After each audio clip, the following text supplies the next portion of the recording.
FKMTI yang saya hormati, saya mau melapor bahwa tanah kami yang kami dapat berdasarkan Kepres nomor 318 tahun 62 di MT Haryono BZ 3 Kebon Baru, Tebet, Jakarta, dikuatkan oleh Seknek PPK GBK dengan suratnya. Ini adalah sesuai dengan perolehan yang seperti Pak Ketua arahkan berdasarkan Undang-Undang Nomor 10 Tahun 61, dasar hukumnya itu. Tapi sampai hari ini kami belum bisa mengurus haknya, karena di tanah itu telah terbit HGB 1666 milik Mustika Candraguna Sinarmas Group yang diperoleh berdasarkan HGB 2 yang muncul tahun 63. Nah, HGB 2 itu sudah dibatalkan oleh negara. Pertama oleh Kantor Inspektur Agraria Daerah, kedua oleh Menpan, ketiga oleh Menpan, dan ketika ini tidak jalan tahun 90 kami tanyakan lagi lewat pengacara, dijawab bahwa memang sudah dibatalkan tapi tidak dilanjuti. Nah, dalam hal ini karena saya lapor ke Polda 2 kali di SP3 sesuai dengan petunjuk Bapak, saya lapor ke FKMTI dan ke Saber Pungli. Setelah klarifikasi, maka kemarin tanggal 4 sebenarnya saya masih di kampung Pak, mau ke sekolah karena saya takut sama COVID. Saya ditelepon oleh petugas Menko Polhukam untuk hadir rapat kemarin. Saya datang dari jam 10 sampai jam 2 Pak, sampai jam 12. Tidak satu orang pun yang datang dari semua pihak yang diundang. Jadi dalam hal ini saya juga kecewa, demikian tidak berharganya undangan Menko Polhukam. Saya sangat berterima kasih kepada Pak Mahfud, orang yang sudah memberikan perhatian, tetapi nyatanya kayaknya tidak dihormati. Oleh karena itu kami mohon petunjuk selanjutnya kami harus bagaimana. Oke, sebelum kita lanjut, saya mau tanya Bapak dulu.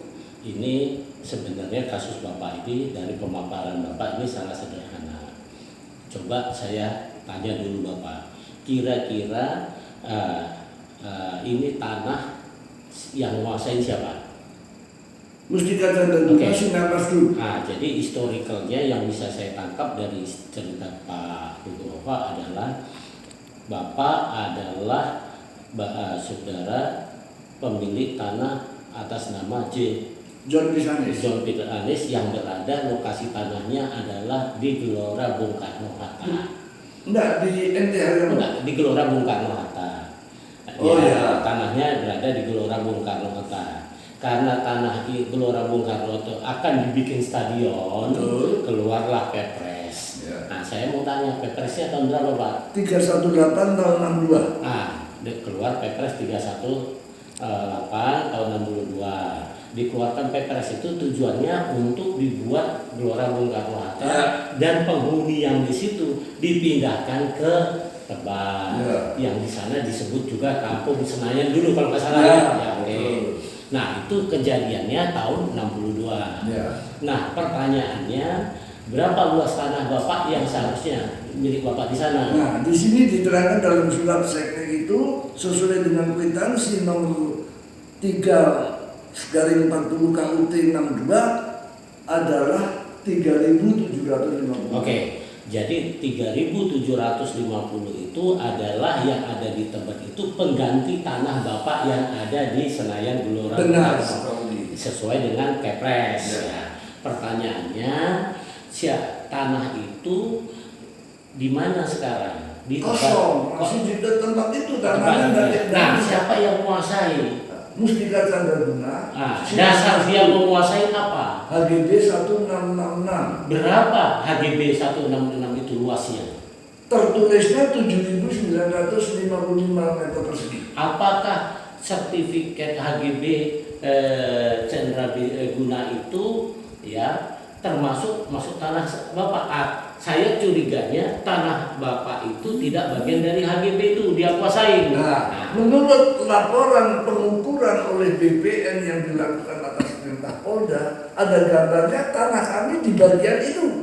Bagian itu. Ya. Berarti sertifikat dengan seluas 7.900 termasuk- yang melanggar termasuk berarti sertifikat seluas Nah, 7.000 itu termasuk tanahnya Bapak. bukan, dia melanggarnya 10.700. Oh, berarti kesimpulannya sertifikatnya 7.000 yang dia kuasai 10.000. Ya, 10.700. Nah, jadi ini harus dibuktikan apakah tanah Bapak masuk sertifikat itu atau tidak. Iya. Ya, itu intinya kan itu, Iya, Pak, ya. betul. Nah, disinilah Bapak-bapak, Ibu-ibu, perjuangan Pak Nugroho ini di sini sederhana penyelesaiannya, diukur ulang. Kalau memang tidak masuk tanah Pak Nugroho ini dalam sertifikat PT Candraguna seluas 7.000 sekian, maka ini adalah penyerobotan. Ini masuk ranah pidana. Jadi penyelesaiannya sederhana. Kita buka warkahnya BPN, asal usul penerbitan sertifikat PT Candraguna seluas 7.000 itu kita cocokkan dengan peta. Ini simple. Kalau itu tidak cocok dikeluarkan, baru diproses pra pidana. Karena dia menguasai sekian tahun, ya. Saya kira itu sini simple. Nah, masalahnya rekan-rekan di BPN kemarin kita rapat, memang saya juga diundang hadir di Menko Polhukam, tapi oleh pihak Pak Baringin sebagai apa itu yang pengundang tugas kita tidak dibenarkan Pak Nugroho didampingi karena alasan protokol COVID. Oke, kita terima, tapi rapat itu tidak terjadi karena pihak BPN dan pihak PT Candraguna yang menguasai mengklaim lahan itu tidak hadir, sehingga rapatnya akan di reschedule ulang. Yang menjadi masalah adalah tidak ada pemberitahuan mereka hadir atau tidak. Saya pikir lembaga Menko Polhukam harus tegas dalam hal mempertahankan wibawanya, karena tidak boleh negara kalah dengan mafia tanah. Ya. Saya kira itu aja Pak Nugroho. Penyelesaian ini sangat sederhana. Kita minta bukti Bapak adalah Kepres, sementara mereka adalah menteri menerbitkan HGB. Karena kalau dari pernyataan Bapak sertifikatnya 7.000, yang dikuasain 10.000, ada kemungkinan dia menyerobot dan mendalilkan dengan sertifikat tersebut. Saya pikir itu saja. Ini penyelesaiannya simpel. Makanya Bapak silakan aja berkomunikasi lagi dengan Menko Polhukam. Saya kira itu. Terima kasih. Terima kasih Pak Ketua.